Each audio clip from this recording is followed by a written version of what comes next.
On a vu Emmanuel Valls, notre ministre de l'Intérieur, qui, je le rappelle, est français depuis 1982, c'est un Catalan, et qui déclare qu'il est éternellement attaché à Israël.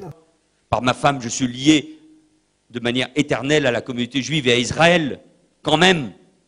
Donc on a un Emmanuel Valls, ministre de l'Intérieur, qui fait une déclaration publique dans les médias pour créer de la tension communautaire en déclarant qu'un jeune maghrébin musulman a agressé un juif dans le train, alors qu'il a le rapport de police, que j'ai eu aussi, qui dit exactement le contraire. Donc en fait, il ment ouvertement alors qu'il est ministre de l'Intérieur pour créer de la haine raciale et des tensions communautaires en trichant totalement par rapport au travail que fait la police de base. Car la réalité de l'agression du RER de Toulouse, qui a d'ailleurs tellement choqué des gens que le jeune maghrébin a pu avoir une interview, il pouvait rétablir la vérité dans le Midi Libre, je crois. La réalité, c'est qu'il y avait dans le TGV un jeune juif sioniste, issu de cette école toulousaine où il y a eu cette étrange agression de la Fermera, dont on reparlera, qui est une manipulation des services forcément d'une manière ou d'une autre. Hein.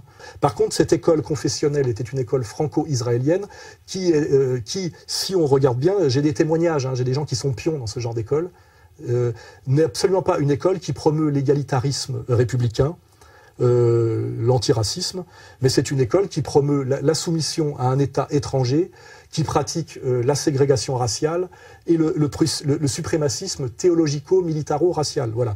Donc, ce petit juif communautaire et sioniste était dans un train sans billet, c'était déjà un contrevenant.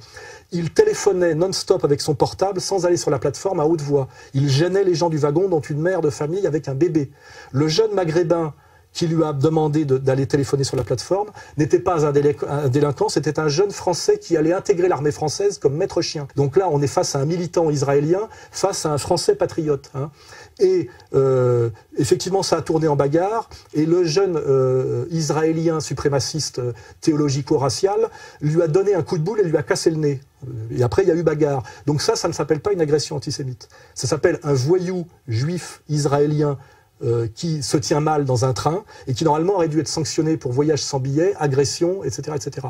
Et ce qui est catastrophique, c'est que le ministre de l'Intérieur, qui est beaucoup moins français que le jeune maghrébin qui voulait intégrer l'armée, ment ouvertement alors qu'il a le rapport de police, jette de l'huile sur le feu pour créer des tensions communautaires et désigne à la vindicte une fois de plus les Français pauvres d'origine immigrée et de confession musulmane qui sont globalement, les victimes de la crise économique et qui subissent depuis la loi sur le foulard via les réseaux maçonniques et la domination sioniste française une diabolisation systématique, exacerbée et incroyablement dangereuse et malsaine pour la paix civile en France. Voilà. Ça, c'est le résultat. Voilà. Normalement, sous De Gaulle, un type comme Emmanuel Valls n'aurait jamais pu être ministre de quoi que ce soit.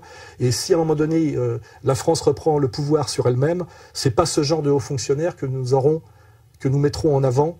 Si demain on veut sauver la France, et pas de faire la France la prochaine Yougoslavie, ce qui est d'ailleurs plus ou moins ce qui nous est promis par le processus mondialiste. Hein.